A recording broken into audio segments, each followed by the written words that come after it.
Micro service architecture. So మనకి cyber security tools ఉన్నాయి కదా, SailPoint, Saviynt, Okta, CyberArk. ఇవన్నీ ఏం ఆఫర్ చేస్తాయంటే modular and ground up micro service architectures offer చేస్తాయి ఆ సర్వీసెస్.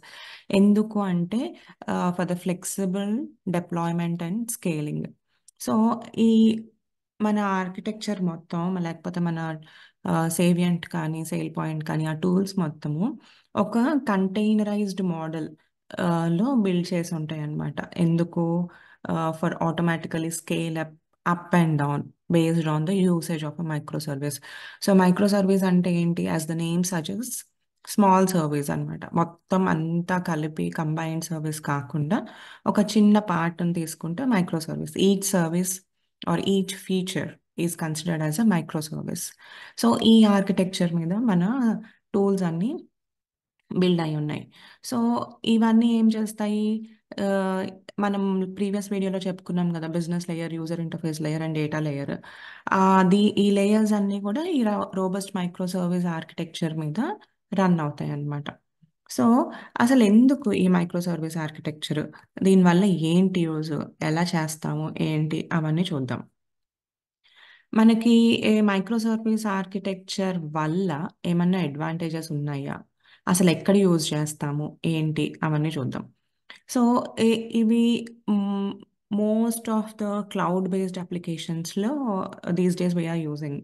సో ఎందుకు అంటే ఆ, ఎక్కువ డేటా ఉన్నా, లేకపోతే ఎక్కువ సర్వీసెస్ ఆఫర్ చేయాలన్నా మనకి ఫ్లెక్సిబుల్గా ఉండాలి ఆ సర్వీస్ యూజ్ చేసుకోవడానికి కానీ, డెవలప్ చేయడానికి కానీ, డిప్లాయ్ చేయడానికి కానీ. సో వేర్ స్కేలబిలిటీ కానీ, ఫ్లెక్సిబిలిటీ కానీ, ర్యాపిడ్ డెవలప్మెంట్ కానీ అవి ఇంపార్టెంట్, అవి ఇక్కడ కన్సిడర్ చేయాలి అన్న ప్లేసెస్లో మనము ఈ మైక్రో సర్వీసెస్ వాడతాం. సో మనము డైలీ యూజ్ చేసుకునే కొన్ని websites like Netflix, Amazon, Uber, వాళ్ళందరూ కూడా ఈ మైక్రో సర్వీస్ ఆర్కిటెక్చరే వాళ్ళ వెబ్సైట్లో వాడుతున్నారు అనమాట. సో ఇవి బిగ్ షాట్ కంపెనీస్ కదా, సో వాళ్ళు కూడా వాడుతున్నారు. సో ఈ మైక్రో సర్వీసెస్ అన్నీ ఒక టెక్నాలజీని యూజ్ చేసుకొని మళ్ళీ కనెక్ట్ అవుతాయి అన్నమాట. అదే ఏపీఐ. ఏపీఐ ఏంటి అంటే అప్లికేషన్ ప్రోగ్రామింగ్ ఇంటర్ఫేస్. ఇది ఒక సాఫ్ట్వేర్ ఇంటర్ఫేస్ అండి. అదేం చేస్తుంది అంటే it will allow different computer programs to communicate with each other. So different communicate programs నుంచి, లేదా డిఫరెంట్ సర్వీసెస్ కమ్యూనికేట్ అవ్వటానికి హెల్ప్ అవుతుంది. సో సపోజ్ మన మొబైల్ పేమెంట్స్ ఉన్నాయి, లేకపోతే రైడ్ షేర్ యాప్స్ ఉన్నాయి, థర్మోస్టాట్ కంట్రోల్ అప్లయన్సెస్ ఉన్నాయి, అవన్నీ కూడా ఈ ఏపీఐస్ని వాడతాయి దాని టెక్నాలజీలో. ఓకే. సో ఇప్పుడు మనము ఈ మైక్రో సర్వీసెస్ వాడడం వల్ల అడ్వాంటేజెస్ ఏంటో చూద్దాం. ఫస్ట్ వన్ వచ్చేసి డీసెంట్రలైజేషన్. సో డీసెంట్రలైజేషన్ అంటే ఏంటి? సెంట్రలైజేషన్ అంటే ఏంటి? మామూలుగా మనం సెంట్రలైజ్డ్ ఏసీ అంటూ ఉంటాం. అంటే ఏంటి? కామన్గా హౌస్ మొత్తము, లేకపోతే ఒక బిల్డింగ్ మొత్తం ఒక కామన్ ప్లేస్లో ఆ ఏసీ మషీన్స్ ఉంటాయి. అక్కడి నుంచి ఆ కూల్ని డిస్ట్రిబ్యూట్ చేస్తూ ఉంటాయి కదా. ఇక్కడ రివర్స్ అనమాట, డీసెంట్రలైజ్ చేస్తున్నాం. అంటే ఏంటి? ఒక్కొక్క మైక్రో సర్వీస్ ఒక్కొక్క డేటాబేస్లో దాని ఓన్ డేటాబేస్లో ఉంటుంది, దాని ఓన్ స్టోరేజ్ మెకానిజం ఉంటుంది. దీనివల్ల ఏమవుతుంది అంటే మనకేమైనా డిఫికల్టీస్ వస్తాయి, ఏమైనా bottlenecks which is related to controlling the data ఉన్నప్పుడు అది మనకి హ్యాండిల్ చేయడం ఈజీ అవుతుంది. సో డీసెంట్రలైజ్ చేస్తున్నాం మనం ఇక్కడ. దెన్ ఇండిపెండెంట్ డిప్లాయ్మెంట్ అంటే ఏంటి? ఒక్కొక్క మైక్రో సర్వీస్ని సెపరేట్గా డెవలప్ చేస్తాము, సెపరేట్గా డిప్లాయ్ చేస్తాము, అప్డేట్స్ ఏమన్నా ఉంటే సెపరేట్గా చేస్తాము without affecting any other service. Okay, that is one of the characteristic. Then comes the modularity. ఇప్పుడు మాడ్యులర్ కిచెన్స్ అంటున్నాం. అంటే ఏంటి? Different pieces, bits and pieces తీసుకొచ్చి అన్నీ ఒక దగ్గర అసెంబుల్ చేస్తారు. దట్ ఈస్ మాడ్యులర్ కిచెన్ కదా. ఈచ్ కబర్డ్ లేకపోతే ఈచ్ అప్లయన్స్ తీసుకొచ్చి అన్నీ ఒక దగ్గర అసెంబుల్ చేయడమే మాడ్యులారిటీ. సో ఇక్కడ ఏంటి? ఆ, మనం ఇచ్చే సర్వీసెస్ హైలీ మాడ్యులర్ అనమాట. ఇది ఏం చేస్తుంది అంటే promotes separation of concerns and making the system easier to understand, test and scale. Okay, so ఇండిపెండెంట్గా ఒక్కొక్క దాన్ని బిట్స్ అండ్ పీసెస్లో హ్యాండిల్ చేయడానికి ఈజీగా ఉంటుంది. Then technology diversity. So different micro services can be written using different programming languages. ఒక్క micro సర్వీస్కి ఇంకో micro సర్వీస్కి అసలు సంబంధమే లేదు. మనకి ఇష్టం వచ్చిన టెక్నాలజీలో ఇష్టం వచ్చిన ప్రోగ్రామింగ్ లాంగ్వేజ్లో రాసుకోవచ్చు, మనకు నచ్చిన డేటాబేస్ వాడుకోవచ్చు, మనకు నచ్చిన ఫ్రేమ్వర్క్ వాడుకోవచ్చు, depending on the needs again. Okay, మనకి ఏది ఫీజిబుల్గా ఉంటే అందులో డెవలప్ చేసుకోవచ్చు ఈచ్ మాడ్యూల్ని. సో ఇంకొక క్యారెక్టరిస్టిక్ ఏంటంటే ఫాల్ట్ ఐసోలేషన్. సో ఐసోలేషన్ అన్నమాట ఇక్కడ విన్నాం కదా, కోవిడ్ వచ్చినప్పుడు ఐసోలేట్ చేశారు అందరినీ. ఎందుకు? ఒకళ్ళ నుంచి ఇంకొకళ్ళకి వైరస్ స్ప్రెడ్ అవ్వకుండా.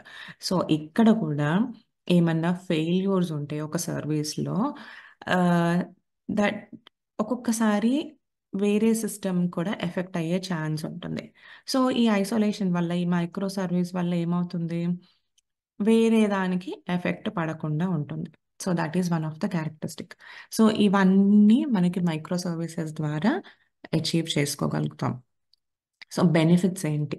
ఓకే, ఈ ఫీచర్స్ అన్నీ బాగున్నాయి. So what's the use of them అంటే, ఒకటి స్కేలబిలిటీ. సో స్కేలబిలిటీ అంటే ఏంటి అంటే, ఇండివిజువల్ సిస్టమ్స్ ఉంటాయి కదా, so the ability of each system to adapt to changes in demand by adjusting its performance and cost. So ఏమైనా స్పెసిఫిక్ నీడ్స్ వచ్చినా, మధ్యలో ఇంకేమైనా మోడిఫికేషన్స్ చేయాలన్నా కూడా ఒక అప్లికేషన్ మనం వాడుతున్నప్పుడు, అప్పుడు బిజినెస్ గ్రో అవుతుంది అనుకోండి, కొత్త కొత్త ఫీచర్స్ యాడ్ చేయాల్సిన నీడ్ వస్తుంది. అప్పుడు వర్క్ లోడ్ని మేనేజ్ చేయడానికి, హ్యాండిల్ చేయడానికి, పర్ఫార్మెన్స్ ఎఫెక్ట్ అవ్వకుండా బ్యాలెన్స్ చేయడానికి ఈ స్కేలబిలిటీ అనే కాన్సెప్ట్ వల్ల మనం యూస్ చేస్తాం. సో ఈ స్కేలబుల్ సిస్టమ్స్ ఏమవుతాయి, అప్గ్రేడ్ చేసేటప్పుడు ఆ, ఎక్కువ ట్రాన్సాక్షన్స్ చేయడానికి కానీ, ఎక్కువ రిసోర్సెస్ని యాడ్ చేయడానికి కానీ, ప్రాసెసెస్, డివైజెస్, స్టోరేజ్ మేనేజ్ చేయడం అన్నీ కూడా ఈజీగా అయిపోతాయి. అదే వన్ ఆఫ్ ద అడ్వాంటేజ్ అనమాట. తర్వాత faster development and deployment. So సర్వీసెస్ని ఇక్కడ మనం ఐసోలేట్ చేస్తున్నాము, బిట్స్ అండ్ పీసెస్గా చేస్తున్నాము అంటే ఏంటి, చిన్న ఇండిపెండెంట్ టీమ్స్ ఒక్కొక్క మైక్రో సర్వీస్ మీద ఎట్ ఏ టైమ్ వర్క్ చేయొచ్చు. అవునా? సైమల్టేనియస్గా డిఫరెంట్ టాస్క్స్ మీద డిఫరెంట్ టీమ్స్ వర్క్ చేస్తాయి. సో మనము క్లయింట్కి డెలివరీ ఫాస్ట్గా ఇస్తాము, కొత్త ఫీచర్స్ని తొందరగా యాడ్ చేయగలుగుతాము. That is one of the advantage. తర్వాత రెసిలెన్స్. అంటే మనం ఇందాక అనుకున్నాం కదా, faults can be isolated to individual services అని. సో దానివల్ల ఏమవుతుంది అంటే, ఓవరాల్ సిస్టమ్ స్టెబిలిటీ కానీ, ఫాల్ట్ టాలరెన్స్ కానీ ఇంప్రూవ్ అవుతాయి. అది ఒక బెనిఫిట్ అనమాట. Then flexibility.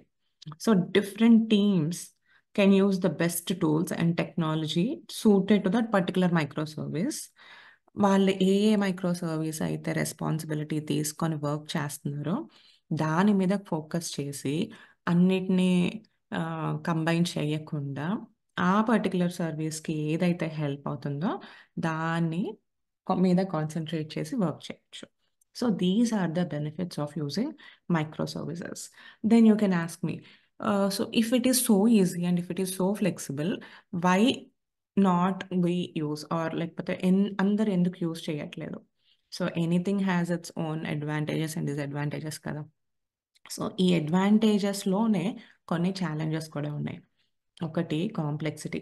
ఎందుకు కాంప్లెక్స్ అయింది ఈ మైక్రో సర్వీస్ ఆర్కిటెక్చర్ అంటే, managing large number of micro services, చాలా ఫీచర్స్ని ఒకేసారి అని కాదు, అది మేనేజ్ చేయడం వల్ల ఆపరేషనల్ కాంప్లెక్సిటీ ఎక్కువ కొంచెం. So this will require tools for service discovery, load balance చేయడానికి కానీ, మానిటర్ చేయడానికి కానీ, ఫాల్ట్ టాలరెన్స్ని ఐడెంటిఫై చేయడానికి కానీ కొంచెం కాంప్లెక్సిటీ ఎక్కువైపోతుంది. That is one of the challenge. తర్వాత డేటా మేనేజ్ చేయడం. ఏవైతే మనం అడ్వాంటేజెస్ అనుకున్నామో అవే కొంచెం మేనేజ్ చేయడం కష్టమైపోతుంది. So since each service may have its own database, ఇందాక చెప్పుకున్నాం కదా, ఒక్కొక్క సర్వీస్కి ఒక్కొక్క డేటాబేస్ ఉంటుంది, ఒక్కొక్క స్టోరేజ్ లొకేషన్ ఉంటుంది. So managing transaction among these services is becoming complex.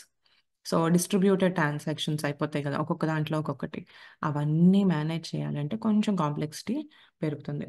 తర్వాత ఇంటర్ సర్వీస్ కమ్యూనికేషన్, ఒక్కొక్క సర్వీస్ మధ్యలో కమ్యూనికేషన్ మనం ఏపీఐ ద్వారా మేనేజ్ చేస్తాం అనుకున్నాం కదా, అప్లికేషన్ ప్రోగ్రామ్ ఇంటర్ఫేస్ ద్వారా. సో దానివల్ల it requires little of additional overhead in managing those అనమాట. So the services needs to be ensured often requires additional overhead always అన్నమాట. అది ఒక వన్ ఆఫ్ ద ఛాలెంజ్. తర్వాత టెస్టింగ్ కూడా కొంచెం కష్టమవుతుంది. ఎందుకు అంటే because of the need to stimulate multiple services in multiple environments. So మనం ఒక్కొక్క మైక్రో సర్వీస్ని ఒక్కొక్క దగ్గర డెవలప్ చేస్తాం, డిప్లాయ్ చేస్తాము. సో అలానే అన్నీ తీసుకొచ్చి ఫైనల్గా ఒక ఇంటర్ఫేస్కి కనెక్ట్ చేసి, లేకపోతే ఒక క్లయింట్ ప్రొడక్ట్కి కనెక్ట్ చేసి టెస్ట్ చేయాలి కాబట్టి అది కొంచెం డిఫికల్ట్ అయిపోతుంది. So this is about microservices architecture which are used, which where the services are still implemented and used in the cyber security tools. I hope you understand this. If you want more topics, please comment in the comment section. I will try to get you those. Thank you.